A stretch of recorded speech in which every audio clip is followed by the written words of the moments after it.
Good morning, everyone. It's me, Sir Jesse, and today we'll be tackling again a new topic under your episode 2. No? We are already in episode 2, Science 9, Quarter 1. And before we proceed with this term first, no? This is called hypertrichosis. So, what is hypertrichosis? It is simply an illness. Usually, there's a problem in chromosome number 8 wherein a person has excessive hair on the shoulders, face, and ears. There's a person who has hypertrichosis looks like this, no? There's problem in chromosome number 8, and hypertrichosis is also called your werewolf syndrome because a person who has hypertrichosis looks like a wolf, no? A werewolf, no? Because almost of the parts of her body or his body has excessive hair, no? Has excessive hair. So, why do you think, no, hypertrichosis happens? What is the reason, the root cause of your hypertrichosis? Again, there is problem in our chromosomes, in our genes, no? So another one is your Ondertan syndrome. So your Ondertan syndrome is a condition wherein a person walks abnormally. There's abnormal walking posture. So the person who has Ondertan syndrome walks like a monkey.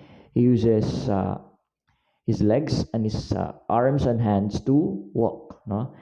So again, the reason for Ondertan syndrome is, of course, there's a problem in the chromosomes as well. Okay, so I have given you these illnesses because actually our next topic under episode 2 is heredity. Okay, heredity, inheritance, and variation. So what is heredity, or what is heredity? Have you heard of this term before? So heredity is simply the transmission or transfer of traits from the parents to the offspring. Yung pag-transfer, yung paglipat, no, ng mga physical traits, no, from the parent to the offspring. Okay, the transmission of genes, no, of traits from parents to offspring, yung paglipat ng mga traits, no, ng mga characteristics from the parents to the offspring. Again, heredity is simply the transmission of traits. Yung mga traits, yun yung mga physical traits like your height, your skin color, these are your traits, no? From your parents to you, no? So the transfer yan, yung mga traits from the parents to us, okay? So supposedly, mag-activity tayo, but again, skip muna tayo dyan. So for your assignment, this will be submitted next week on Monday. You need to make, a table, a checklist, no? A checklist. You need to write this in a 1/2 sheet of paper. So you need to, of course, to determine kung saan kayo nagmana, kung saan yung nakuha ang mga traits, no, na meron kayo, no? For example, sa una, your height, stature. So saan yung nakuha yung height ninyo? Okay? Kung sa mother side ninyo, lagi ninyong check yung mother side. Kung sa father side naman, lagi ninyong check yung father side. So skin tone naman, kung sa mother side, i-check niyo yung mother side. Kung father side, check niyo sa father side. I-determine natin kung saang side ka, no? O saan side mo nakuha, mostly yung mga characteristic or physical traits mo. Okay? So write this, make a table, you write this in a 1/2 sheet of paper. Okay? So you need to submit this next week on Monday. All right. So again, heredity is the transmission of traits from parents to offspring, or from the parents to the children. Kasi yung mga characteristics naman, yung mga traits, namamana natin yan, nakukuha natin yan from our parents. Okay? So, gaya nito ang gagawin ninyo. Okay? Kagaya niyan. So, you need to check kung saan side kayo, kung saan side ninyo nakuha ang mga physical traits or characteristics na yan. Okay? So, how are traits passed from our parents to us? Paano ba yun nalilipat, na-transfer yung mga traits na yan? Gaya ng skin color, yung shape ng ating nose, no? Pati yung ating hair, kung curly or straight. So, how, no? How are these traits passed from our parents to us, no? So, actually, ano bang nagdadala ng mga traits na yan? So, the traits are passed from our parents to us through our genes or through the genes, no? Yung mga genes na nakukuha din natin from our parents, no? So, the genes, no? They carry, okay, the genetic information, particularly in the DNA, the genes, sila yung nagdadala ng genetic information. Yung genetic information na yan, dyan, ang laman niyan ay yung mga instruction. Okay? Instruction kung ano ang magiging itsura ng isang tao. Kung ano ang magiging height mo, kung anong magiging skin color mo. Nandyan lahat sa genetic information. Okay? Yung genetic information din, yung yung nagbibigay ng information kung ano ang mga sakit ang makukuha ng isang tao in the future. Hindi naman ngayon, in the future. Okay? So, yung genes sa DNA, nagdadala ng code o instruction yan kung magiging anong itsura ng isang bata, ng isang tao. Okay? So, kasi embedded na yan. Nandyan na yan sa gene or DNA mo kung ano yung mga physical characteristic or traits na magkakaroon ka. Okay? So, kung yung instruction or code ng gene na nasa iyo ay magiging matangkad ka or tatangkad ka talaga because these are already embedded in our genes din yung mga instruction, mga information na yan. Okay? So parang ano yan? Parang USB card or micro SD card, no? Nandiyan na sa micro SD card yung memory, yung instruction. Okay? Kung ano ang lalabas, no? Sa'yo, no? Kunwari, kung ang micro SD meron diyang sample picture, no? So, kung ano, no? Yung nasa loob ng micro SD, yung lalabas sa cellphone mo. Diba? Kung may video yan, yan ang lalabas sa cellphone mo. Gaya din ng ating genes and DNA, no? Kung anong nakalagay na instructions sa ating DNA, yan din ang magiging physical traits natin. Hindi lang physical traits, yung mga sakit din, no? Yung mga sakit din nakukuha, dala din ng ating genes at saka DNA. Kasi yung genes at DNA, they carry the code or instruction for our physical traits. Okay? So, another illness, no? Usually associated with problems in the chromosome is progeria, no? This illness is manifested by rapid aging, no? Tumatanda agad yung taong may progeria. So, later, i-discuss natin yan. Okay? So, did you know, class, that 1 gram of DNA can potentially hold up to 455 exabytes of data? Ganun kalaki ang pwedeng ma-carry na information ng ating DNA, no? Imagine, 455 exabyte and yung isang exabyte, no, is equal to 1 billion gigabytes. So imagine yung mga micro SD natin, yung mga cellphone natin, di ba? 128 gigabytes, 64 gigabytes, 32 gigabytes. Pero yung 1 gram of DNA, no? Yung 1 gram of DNA can hold up to 455 exabytes, and 1 exabyte is equivalent to 1 billion gigabytes. So this 1 gram of DNA can hold up to 455 billion gigabytes. Ganun ka powerful ang ating DNA, no? Kaya God is amazing kasi imagine, it can hold up to this amount. It can hold this amount of memory and information. Okay? So, nakuha ninyo. Okay?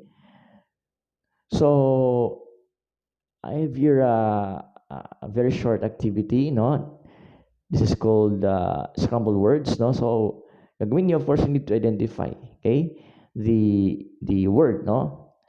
So, first one, okay, so, What's your guess? Okay, it is phenotype. How about the other one? Okay, it is dominant. How about this one? Okay, it is.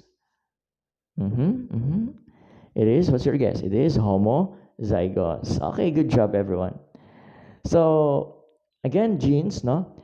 They are the basic functional unit of heredity, no?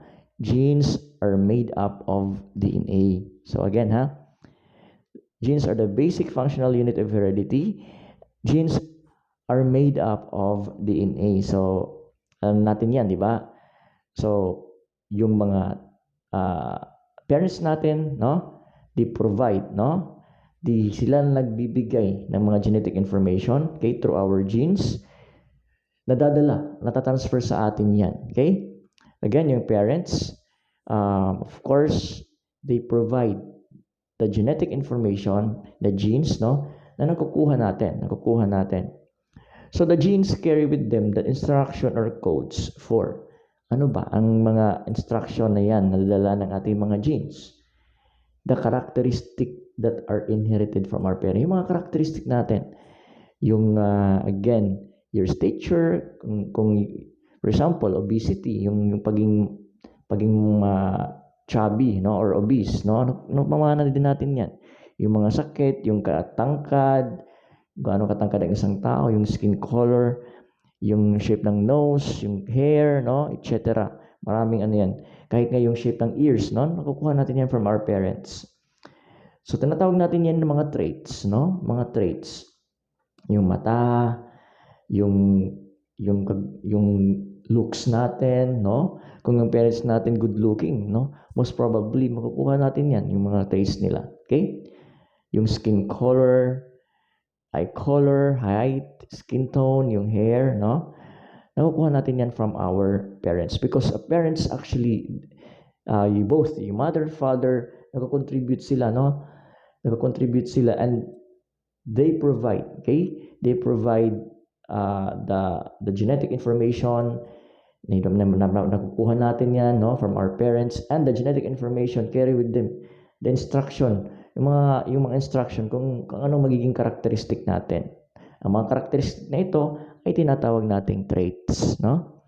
So, alam mo naman, siguro, na-observe mo, no? Kung saan mo talaga nakuha. Yung mga traits na yan. Okay? Yung mga traits na yan. Okay? So, kaya nga like, di ba, may mga kasabihan, like father, like son, like mother, like daughter, di ba? Kasi talaga yung mga traits na yan, no? Nakukuha natin from our parents, of course, through our genes, no? Through the genes that we inherit from our parents. Okay? Or through the genetic information that we inherit from our parents. Okay, yan. So traits are determined by the genotype and the phenotype. Ano pinagkaiba, no? Ng genotype at saka phenotype. Yung genotype, this is the genetic, again, from the word genotype, genetic makeup of an organism. Okay? Actually, hindi naman natin ito nakikita. Okay? Ito yung mga instruction, ito yung mga information embedded in the DNA. So, hindi natin ito nakikita. Nasa DNA yan. So, it is usually a gene combination or allele. Yung mga, can you still remember yung mga letters na ginagamit natin? CC, LL, MM, no? Yun yung ating genotype, no? So, yung allele is a different form of a gene that controls a certain traits. So, ang allele is a different form of gene that controls a certain trait. Whereas yun sa phenotype naman, punta tayo sa phenotype, this is the physical characteristic of an organism. Yung physical, yung nakikita natin. Ang tangkad niya, ang puti-puti niya, sigkit ang kanyang mga mata, ang kanyang ilong ay matangos. This is your phenotype. Ito yung phenotype, no? Again, yung genotype hindi natin nakikita kasi embedded yan in the DNA. Mga code, mga instructions yan. Again, usually, represented yan by our alleles, no? Yung alleles natin, yung usually, yung may mga letters yan, di ba? Letters, represented by letters yan. Later, we'll tackle that. Okay? Whereas yung phenotype, yun yung physical characteristic of an organism. Okay? physical characteristic of an organism, yung nakikita natin na this is observable in a person. Okay? Yung looks niya, physical. Again, just para hindi niyo makalimutan, genotype, genetic makeup, ha? Phenotype, physical, nakikita, observable. Okay? Ang pagkakaiba.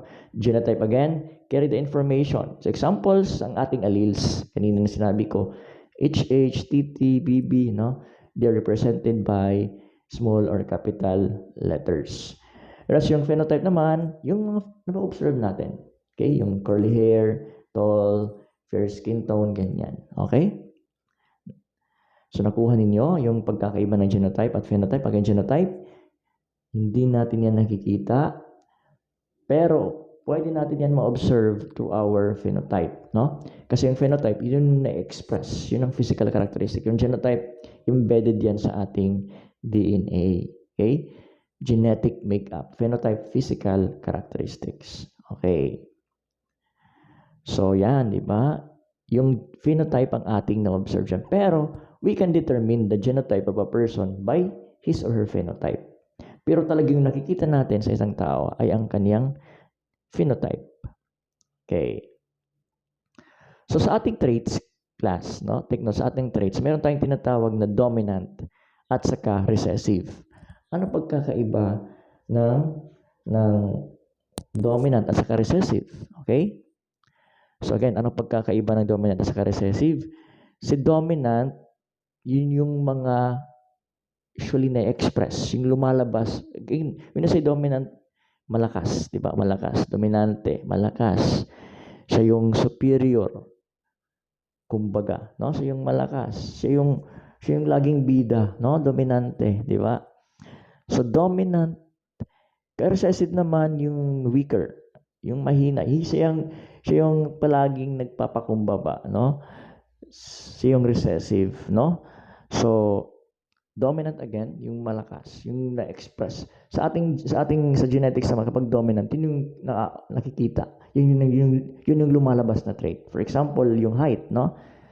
Kapag yung dominant trait, no, is tall, yun yung lalabas talaga sa family, no? Kapag yung mother-father, sabihin natin, homozygous dominant sila lahat. Homozygous dominant tall sila both, no? Talagang malakas ang kanilang trait na tall, no? Mother side, father side. Yung mga anak talaga, no? Tall talaga. Kasi because of the dominance of that trait, no? Dominante, lumalabas, na-express. Sa recessive naman, weak traits yan. Actually, hindi yan na-express, din lumalabas. Kasi, na-defeat siya, okay? Ng ating dominant traits. Meron din tayong tinatawag na homozygous at saka heterozygous. Homozygous usually sa alleles natin yan. Kapag yung allele, pareho silang small letter or pareho silang big letter or capital letter, tawag natin dyan homozygous. Basta pareho silang small or capital letter. Heterozygous naman magkaiba. Isa small letter, isa capital letter.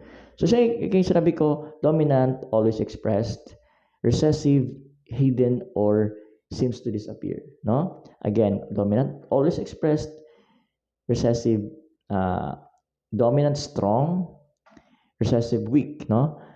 For example, skin color, no? Gumagamit tayo ng capital B, no? So, sa recessive naman, we use a small letter B, okay? So, again, kapag dominant, gumagamit tayo ng capital letter. Kapag recessive, gumagamit tayo ng small letter. So, homozygous naman, class, like or same, pareho sila. Pareho, okay?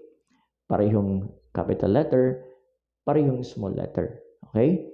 So, this one is homozygous dominant, this one is homozygous recessive. Bakit homozygous dominant ito? Kasi pareho silang dominant, pareho silang capital letter, okay? Kapag pareho naman silang small letter, again, it is homozygous recessive. Whereas heterozygous, unlike, no? Magkaiba. So, yung isa capital letter, yung isa small letter. Sa ating heterozygous, usually yung uma-appear na express na trait dyan ay ano, is it recessive or dominant? Of course, it is the dominant trait. Kasi nadidefeat niya natatalo niya yung recessive trait. Okay? So, nakuha ninyo ang pagkakaiba. Again, dominant, siya yung malakas. Siya yung nakikita. Siya yung laging bida. No? Strong traits represented by first a capital letter. Recessive naman siya yung mahina. Siya yung laging nagtatago kasi natatakot siya kay dominant. Represented by a small letter. Homozygous, magkapareho. Okay? Parehong big letter, parehong small letter. Heterozygous, magkaiba. May big letter or capital letter, meron ding small letter. Okay? So, let us first have this short activity. You need to identify the nature of the following alleles. Okay? Ready na kayo? Okay? First one. So, this is, again, heterozygous. Kasi, magkaiba sila. Okay? Magkaiba. Okay? Unlike. How about this one? This is, what? This is homozygous. Okay? Homozygous ano? Is it homozygous recessive or homozygous dominant? It is homozygous recessive. Kasi, pareho silang recessive. Okay? Represented by small letter. How about this one? This is homozygous recessive or homozygous dominant? Homozygous dominant. Kasi pareho silang capital letter. Okay? Nakuha ninyo? So again, kapag magkaiba, it is heterozygous. Kapag pareho silang small letter, homozygous recessive. Kapag pareho silang capital letter, homozygous dominant. How about this one? This is also heterozygous. Okay, nice job. So, sana nakuha ninyo yung pagkakaiba ng homozygous at saka heterozygous. So, here's a short vocabulary. Actually, long siya. Pero I need you to, not to memorize, but to understand the different terms. Pause mo ninyo and basahin ninyo lahat ng mga terms niyan dyan sa ating vocabulary. Okay? Now, let us go to our next topic. Importante ito. Actually, this is one of the most important topic under your heredity, yung ating Punnett square. Okay? So, what is a Punnett square or Punnett square? So, actually, Punnett square, it is a method by which one can determine the possible genotypes and phenotypes when two parents are crossed. Kumbaga, ito yung tool natin para ma-determine kung anong magiging genotype. Okay, the genetic makeup and phenotype or yung physical characteristic ng isang offspring. Okay, for example, yung tatay, matangkad, dominant, mayroon siyang homozygous dominant tall na characteristic, i-cross natin yan sa heterozygous trait ng nanay. So, pwede nating malaman kung ano ba yung magiging trait ng mga anak nila. Okay? Based using this Punnett square. Actually, yung Punnett square, it was named after Reginald Punnett, who is a British geneticist, no? Taga-Britain siya. Okay? Taga-Britain. So, again, Punnett square, gagamitin natin to sa ating mga activities.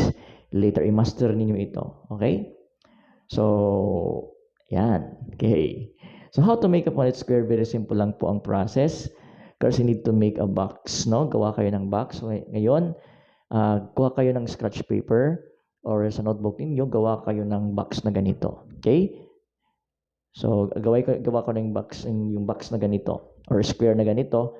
So, gawa kayo ng isang square at sa loob nito, gawa kayo ng mas maliliit na apat na mas maliliit na square. Okay? So, gawa kayo ng square at sa loob, gawa kayo ng apat na mas maliliit na square. Okay? Nakagawa na ba kayo? Okay, very good. Okay? So again, let us have this example. A cross between a brown-eyed mother, okay, which is homozygous dominant, and a black-eyed father, okay, who is homozygous recessive, who has a homozygous recessive trait. So yung ating black eye is recessive at the brown eye naman ay dominant. Okay, so i-cross natin sila. So, mother has, again, yung allele niya, yung genotype niya is BB. So, brown eyes yung kanyang phenotype. Okay? Again, take note Yung mother, yung BB, that is your genotype, represented by the alleles. Yung brown eyes naman, that is your phenotype. Kunin nyo. Kasi yung brown eyes, yun yung nakikita natin. Yung BB, hindi naman natin yung nakikita, di ba? Yun yung code, yun yung instruction, yun yung gene, yung allele, no? Pero yung brown eyes, yun yung ating phenotype. Yung father is BB, homozygous recessive. Okay? Again, yung mother, homozygous dominant. Bakit homozygous dominant? Represented by capital letters, both yung mga trait natin. Okay? Okay, yung mga allele natin. Yung father naman, kasi pareho yung small letter, black eyes. So, homozygous recessive. Okay. Now, so yan, i-cross natin sila using the Punnett square. So yung gagawin nyo, you need to give the genotypic and phenotypic percentages and ratio of the offspring. Paano natin gagawin yan? Of course, you need to use the Punnett square. Sige. Gagawin natin. Of course, si mother ilagay natin sa itaas. Pwede rin naman ilagay natin sa left side. So, ilagay natin sa itaas yung mother. So, ilagay natin unang B at ang pangalawang B, no? On the second box or the second square. Okay?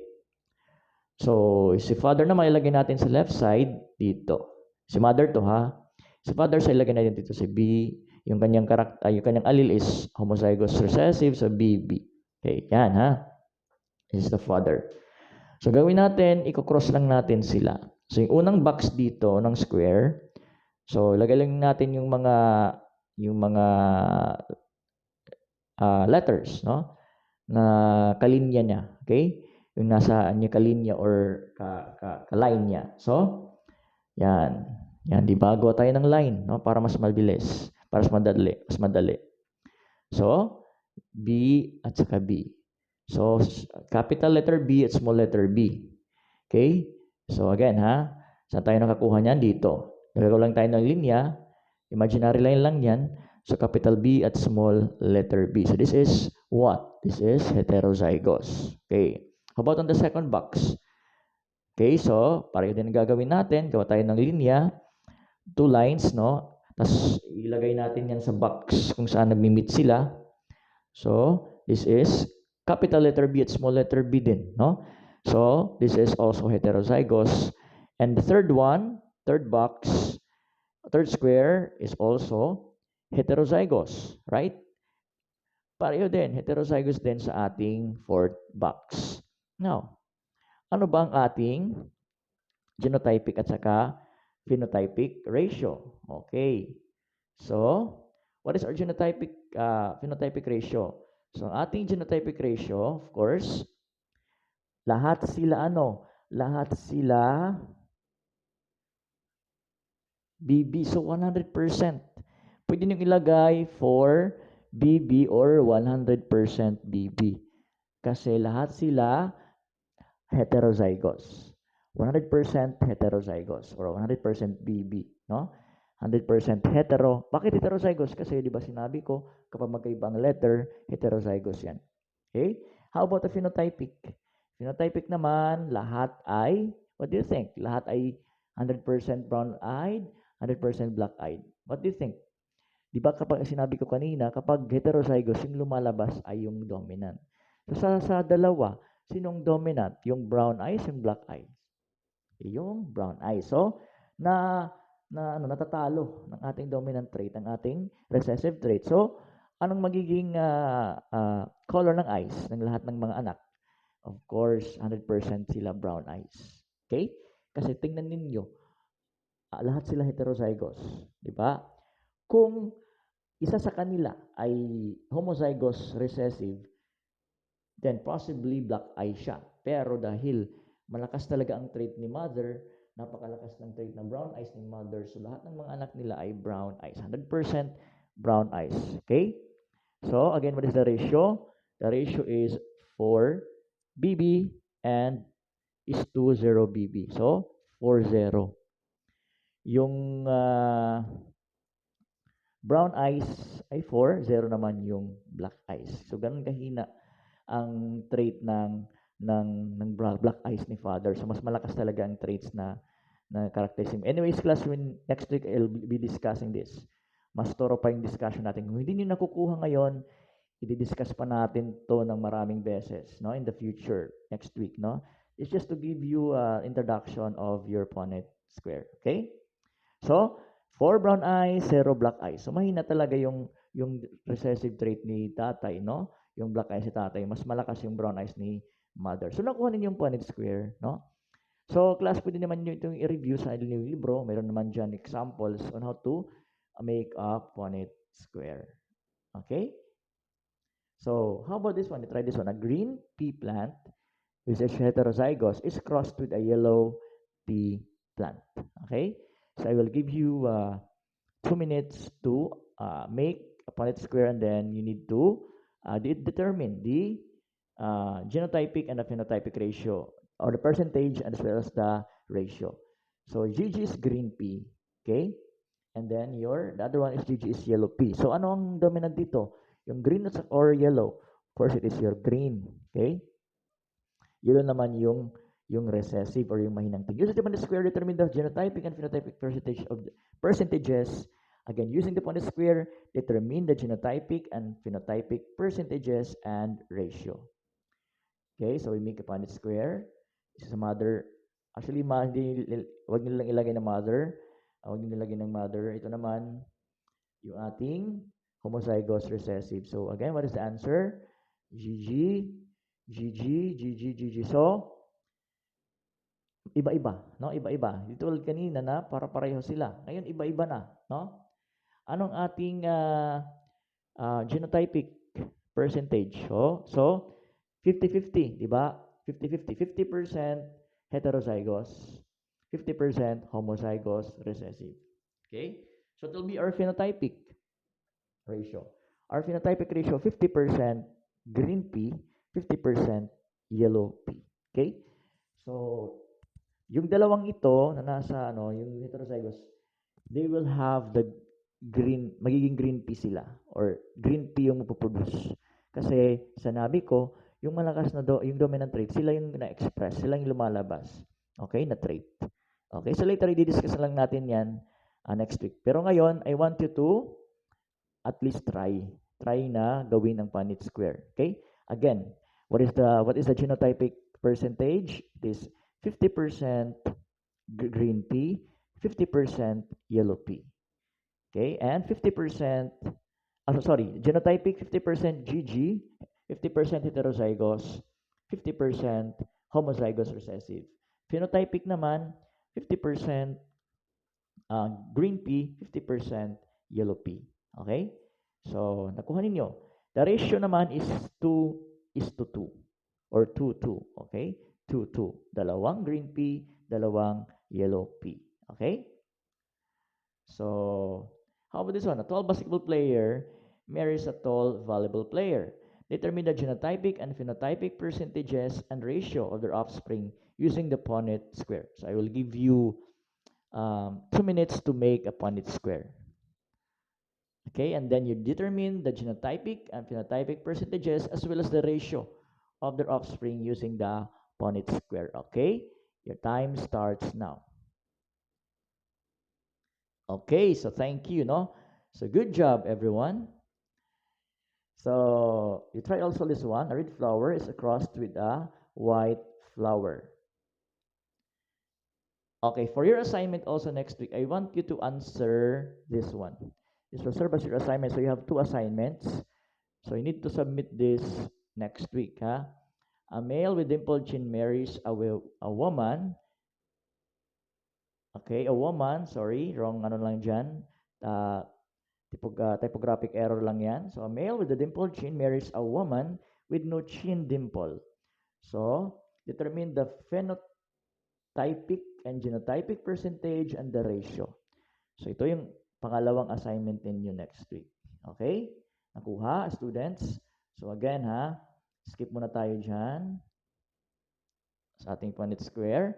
So let me first, before we end our topic, let me first give you the term complete dominance. Okay, complete dominance. Ito yung sabi ni Gregor Mendel. Okay? Yung pinag-aralan at again, isa sa mga contribution ni Gregor Mendel. So this type of dominance, this is the type of dominance Mendel studied. Ito yung concept talaga na na ibinigay or ikinontribute ni Gregor Mendel. By the way, Gregor Mendel is the father of genetics, no? Kasi malaki talaga yung contribution niya sa genetics. So Gregor Mendel, isa siyang monk, no? Monghe, no? And he performed experiments, no? Napakalaki talaga ng contribution ni Gregor Mendel. And ito yung concept niya, yung complete dominance. So this is the type of dominance Mendel studied. The traits are studied were either dominant, capital letter, or recessive, small letter, heterozygous. According to him, this is very important, the dominant trait will show. Okay? The dominant trait is the trait that will be expressed at all times. This is based on the concept of complete dominance. But later, makakaroon tayo ng concepts na hindi pala laging ganito ang nangyayari. Merong mga exemptions yan sa ating complete dominance. Okay? So again, Gregor Mendel is the father of genetics. Okay? The father of genetics. So again, class, thank you for listening. I'm very sorry I cannot come to your class, but again, I hope that you will study well. You will use your books to read in advance. And I hope next week we will have a very energetic, fun discussion. Okay? And we will have recitations as well. So try to study, try to review my video, no? Again, my video is in YouTube, so you try to watch it over and over again. Kung hindi nyo naintindihan, we'll try to review the topics that I have discussed in the video next week. Okay? So that's all for now. Bye-bye. Okay, see you next week. Bye. God bless and ingat kayo. Bye-bye.